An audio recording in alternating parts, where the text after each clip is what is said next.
মারুফ হাসান লিখেছেন, হাতে তালি দেওয়া ইসলামে জায়েজ আছে কিনা? দেখুন, আনন্দ প্রকাশের জন্য আমরা অনেকে হাতে তালি দিয়ে থাকি। হাতে তালি দেওয়া এটা ইসলামের শরিয়ার দৃষ্টিকোণ থেকে প্রশংসনীয় কোনো কাজ নয়। তবে মেয়েরা ইমামের সাথে যখন জামাতে সালাত আদায় করবেন, পেছন থেকে লোকমা দেওয়ার জন্য তারা এইভাবে হাতের পিঠ এবং অন্য হাতের তালুতে আঘাত করে তারা ইমামকে সতর্ক করবে। এটি হাদিস দ্বারা প্রমাণিত।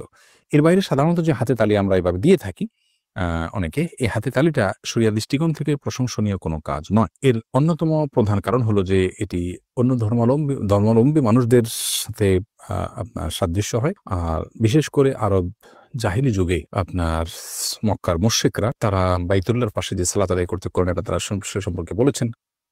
সেটা ছিল তাদের মুকা এবং তাসদিয়া, অর্থাৎ হাতে তালি দেওয়া এবং শীষ দেওয়া, এটা দিয়ে তারা ইবাদত করত। তো একজন মুসলমান হিসেবে আমরা কাউকে সাহস দেওয়ার জন্য মাশাআল্লাহ বলবো, আমরা অন্য কোনো ভাষায় অন্য কোনো শব্দ দিয়ে তাদেরকে আমরা উৎসাহ দিতে পারি, কিন্তু হাতে তালি দেওয়া এটা শরীয়তের দৃষ্টিকোণ থেকে প্রশংসনীয় কাজ না। কিন্তু কেউ যদি হাতে তালি দেন এতে হারাম হবে, ব্যাপারটা ওই পর্যায়েরও কিন্তু না।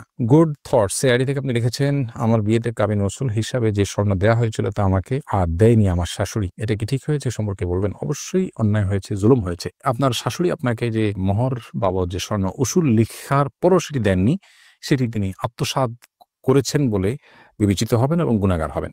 আপনি এটি আদায় করার মতো কোনো সুযোগ আপনার থাকলে অবশ্যই আপনি সেটা আদায় করতে পারেন, সেটা আপনার রাইট। তামান্না আপনি লিখেছেন, আমার ফুফু মারা যাওয়ার আগে ওসিয়ত করেছেন বাবার বাড়িতে কবর দিতে, ওনার ছেলে মেয়ে দেয় নাই, এখন ওনার কবর নিচের দিকে দেবে যায়, এটা কি ওসিয়ত পূরণ না হওয়ার কারণে এখন করণীয় কি? না, এটার সাথে ওসিয়ত পূরণ না হওয়ার কোনো সম্পর্ক নেই। মৃত ব্যক্তি যদি কোনো ওসিয়ত করেন আর সেটা যদি ভ্যালিড ওসিয়ত হয়, ভালো বা বৈধ ওসিয়ত হয় শরীয়তের দৃষ্টিকোণ থেকে, তাহলে সেই ওসিয়ত পূরণ করাতে কোনো অসুবিধা নেই। আর যদি সেই ওসিয়তের শরিয়া দৃষ্টিকোণ থেকে সেই ওসিয়তের বৈধতা না থাকে বা সঠিক ওসিয়ত না থাকে, তাহলে সেক্ষেত্রে সেই ওসিয়ত পূরণ করা আবশ্যক নয়। কিন্তু ওসিয়ত পূরণ করা না করার সাথে কবর ডেবে যাওয়ার কোনো সম্পর্ক নেই। এই কবরকে যাতে ডেবে না যায় তার জন্য ব্যবস্থা গ্রহণ করা যেতে পারে।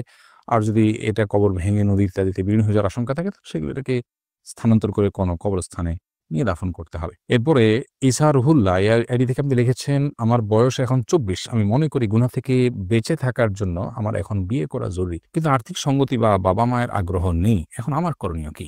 ইসা, বাবা মাকে আপনার বিবাহের প্রয়োজনীয়তা অন্য কাউকে দিয়ে বোঝানোর চেষ্টা করতে পারেন, এলাকার মানুষরা বা অন্যদের সহযোগিতা নিতে পারেন। আর আপনিও নিজে উপার্জনের জন্য চেষ্টা করুন। ক্ষুদ্র থেকে ক্ষুদ্র কোনো উপায় থাকলেও আপনি সেটা চেষ্টা করুন এবং সেই সাথে তৃতীয়ত আপনার জন্য পরামর্শ হলো, গুনাহের পরিবেশ থেকে বাঁচার চেষ্টা করুন। আপনি মেয়েদের সাথে সংস্রব, তাদের সাথে সম্পর্ক, এগুলো থেকে আপনি দূরে থাকুন। তাহলে ইনশাআল্লাহ বিদিনিল্লাহ আপনার গুনাহমুক্ত জীবন রাখা সহজ হবে। জেসমিন আলম আপনি লিখেছেন, আমার ২৫ বছর বাচ্চা হচ্ছে না, আমি কি টেস্ট টিউব বেবি নিতে পারবো? টেস্ট টিউব বেবি নেওয়াটা অনেক শর্ত সাপেক্ষে জায়েজ। এর ভিতরে অন্যতম প্রধান শর্ত হলো যে স্বামী-স্ত্রী পরস্পরের আপনার ডিম্বাণুশীকরণ হতে হবে, অন্য কারোরটা হতে পারবে না। দ্বিতীয়ত হলো, এটা করতে গিয়ে হস্তমৈথুন অথবা পরপুরুষ বা পরনারী তাদের কাছে আপনার পর্দাহীনতা বা সতর্কহীনতা যেটা সেটা হতে পারবে না।